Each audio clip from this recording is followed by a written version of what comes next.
Right, and Sam, always a tricky place to come here. After going a goal down early on, you must be really pleased the way the lads bounced back.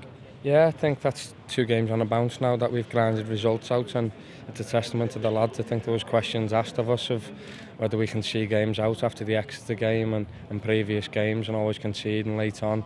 I think it's a great test for us. Obviously we done it last week against Cheltenham and we've done it again today, so yeah, it's a good sign. You can't always win games of football in League One by passing teams off the park, and even though I'd love to, the gaffer would love to, and I think the fans would love to see it, but it's not always the case, especially in tough conditions. So yeah, it's a great win for us. A couple of team changes from last week. When you looked at it at the start of the game, you look around, do you think, hang on, there's only me and Coots who normally play in midfield. Is that a little bit strange?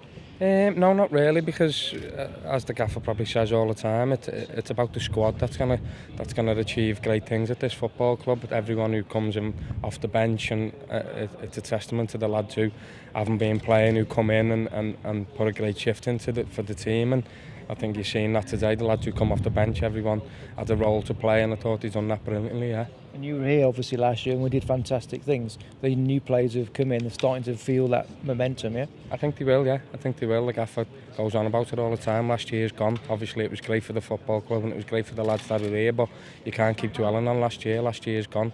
And hopefully we try and get the same again this year without going too much into it. That's internally. We know what aim we've got internally as a football club, and hopefully we get it this year. Yeah.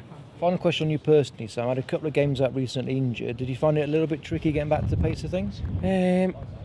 Not really, no. It was obviously tough because our pitch isn't great at the minute.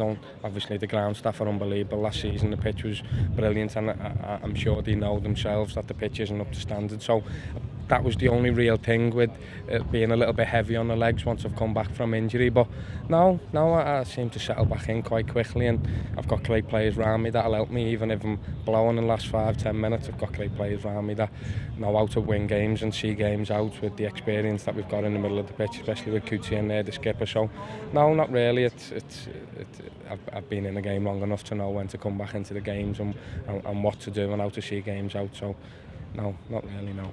Just a quick question ahead of Tuesday. The players excited about potentially being 2 games away from Wembley when you've got an interesting opponent in Plymouth, of course. Yeah, it's excited. I don't know what the gaffer's going to do team selection wise, but it's always great to get a trip to Wembley, especially for our fan base. The gaffer said last season, if we do get in the playoffs, then believe me, the fans will sell out our half of Wembley, which is what, 45,000. I think they've done that in the conference playoff final maybe. So yeah, we know what fan base we've got, and if we get there, even if it's in that trophy, I'm sure they'll have a great turnout for us, and it'll be brilliant to see. So yeah, any chance of playing at Wembley is unbelievable feeling for everyone involved. So yeah, as I said, I don't know what the gaffer's going to do team selection wise, but I think it'll be a great chance for us to get there. Brilliant, thanks Sam. Yeah, no worries.